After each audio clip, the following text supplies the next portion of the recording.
What's up guys, Charles from TreeTanksDev. Welcome to a new video, and today we're taking a look at a new budget phone from Xiaomi which was launched last week. This is the Poco X3 Pro.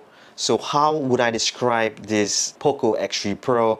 Basically, just imagine a 2019 $1,200 Samsung Galaxy Note 10 Plus, a slightly faster and heavier version, 6.67 inches, with a bigger battery life, better speakers, better microphone, and better photos camera, but slightly worse off video camera, all for the price of $220 US, or in Singapore, I bought it on Shopee, which is a really popular online website. I bought this for just 299 Singapore dollars. So I will leave the affiliate links for Shopee if you are in Asia or in Singapore, and also Amazon affiliate links if you are an international buyer.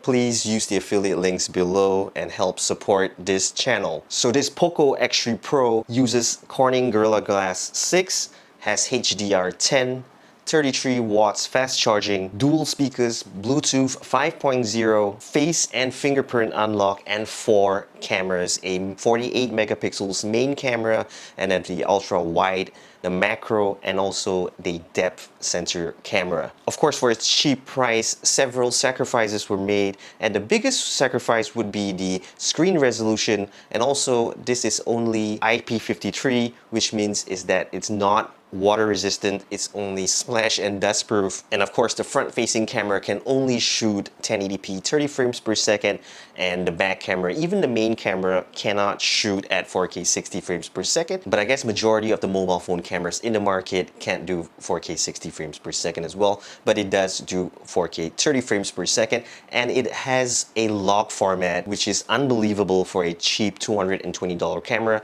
And if you take photographs with the main camera, you can also shoot in RAW. So that's pretty much unbelievable. And last of all, for a 2021 phone, it does not have 5G capability. Now, before we get to the unboxing and the photos and videos comparison against $1,300 US iPhone 12 Pro Max, let's check out the specs of the Poco X3 Pro. So the Poco X3 Pro model that I bought has 6 gigabytes plus 120 gigabytes RAM.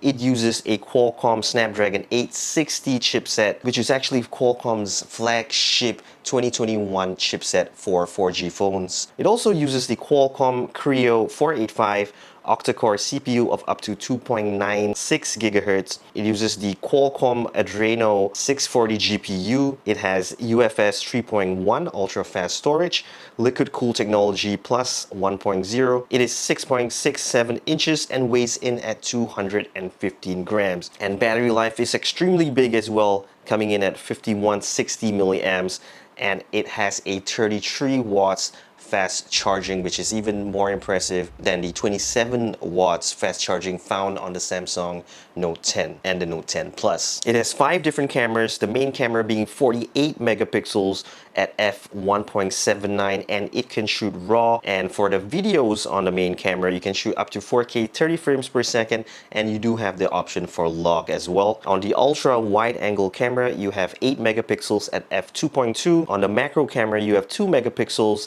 at f2.4.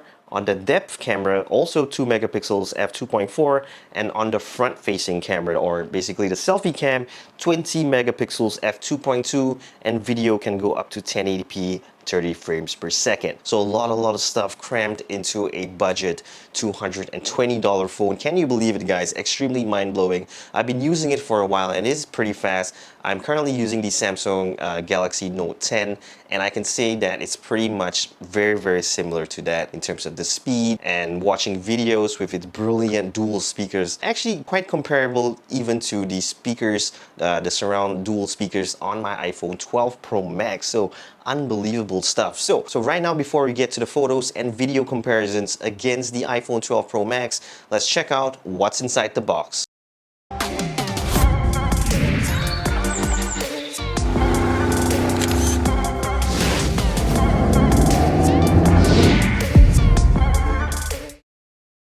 So here's a look at what's inside the Poco X3 Pro box.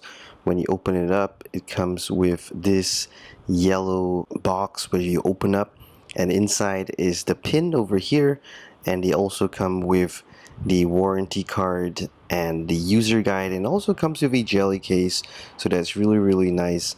Other than that, just at the bottom of the box you will find a USB Type-C cable, which is a USB 2.0, and of course a 33 watts fast charger, and that's all that's inside the box. So here's a side-by-side comparison. You can see that the iPhone 12 Pro Max has much deeper blues, and the rest of the colors like the greens and the reds and the grays all look pretty much the same. Overall, the Poco looks slightly more natural. The iPhone 12 Pro Max looks more bluish, less shadows and less sharpening, and looks slightly brighter, and I do prefer overall the iPhone 12 Pro Max picture, but the Poco is more natural and looks pretty good as well. Video mode 4K 30 frames per second. It's a normal video mode. How is the picture quality?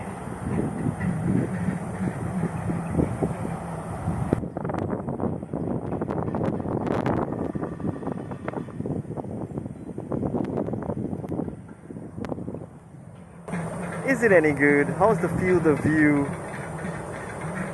Is it any good? How's the field of view? Don't know whether you can hear me. How's the audio recording? 4K 30 frames per second. And how's the dynamic range? The sun, I'm going to turn around and the sun is going to be behind me. How does it look?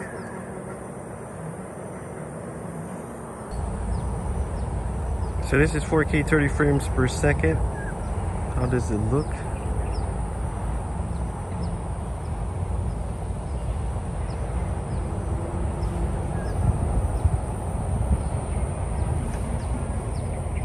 Very nice colors.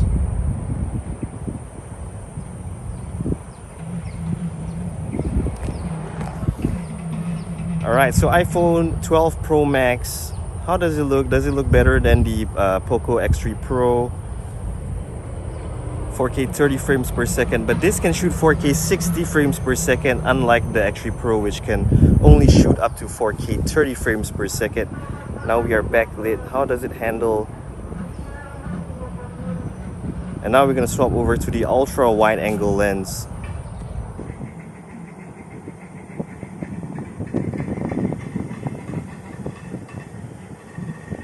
So right now 4K 30 ultra wide angle lens. How does it look? Is it any good?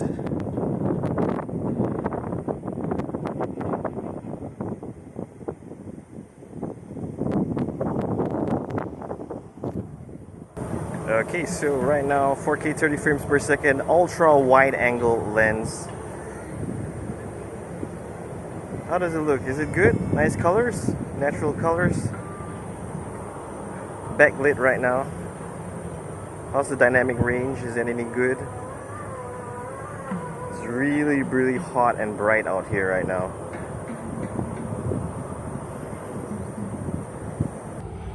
Again, 4K 30 frames per second, ultra wide angle lens. How's the colors and everything straight out of the camera.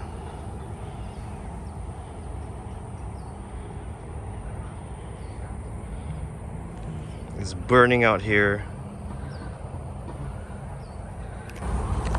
So yeah, this is what I normally vlog on iPhone 12 Pro Max, ultra wide angle lens. Perspiring like crazy. 4K 30 frames per second. How does it look? Now we're going backlit. Is it better than the X3 Pro? I mean, in terms of the cost of the phone, I'm guessing that the X3 Pro isn't as good as the iPhone, I guess. But is it comparable to the iPhone?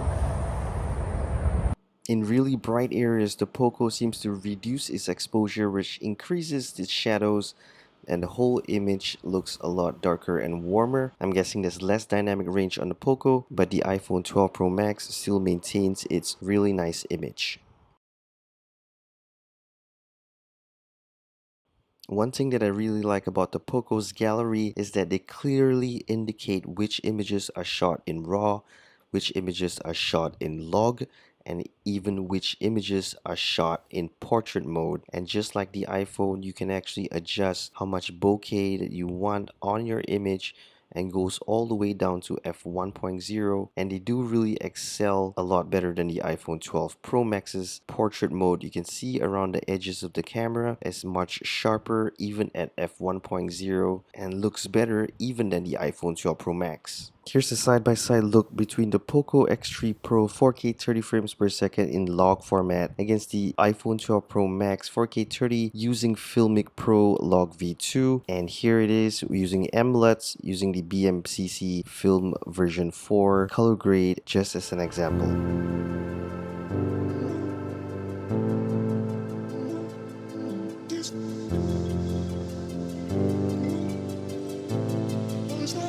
Alright guys, hope you enjoyed this review on the Poco X3 Pro. Honestly, 220 bucks for this phone. You really can't go wrong. Unless you are a videographer or use a lot of the video, you might see a lack of 4K 60 frames per second for doing some cinematic videos and stuff, some slow motion and stuff. But other than that, you can see for yourself. Photos 48 megapixels, really nice sharp images right out of the camera, really saturated, sometimes over sharpened and a lot of shadows. However, if you don't like that look and you like to do your own color grading or color adjustments, you can shoot in a log format. And even for photos, you can shoot in RAW, and you can even do stuff like reduce the saturation, the sharpness in the Pro version of the camera. Basically, it's really, all I can say that is really flexible. You can do a lot of stuff all for 220 bucks. Nice big screen and everything, besides the fact that it's not as high resolution as a lot of other phones out there in the market. Plus, it's not water resistant, so basically some small disadvantages there. But overall, 220 bucks, I would say just go ahead and get it. You can't go wrong with this phone. So thanks guys for watching. Hit the subscribe button, the like button, and the notifications button. Next video, we'll take out the X3 Pro again, and we're going to take it out and challenge the Samsung Galaxy Note 10. So stay tuned and peace.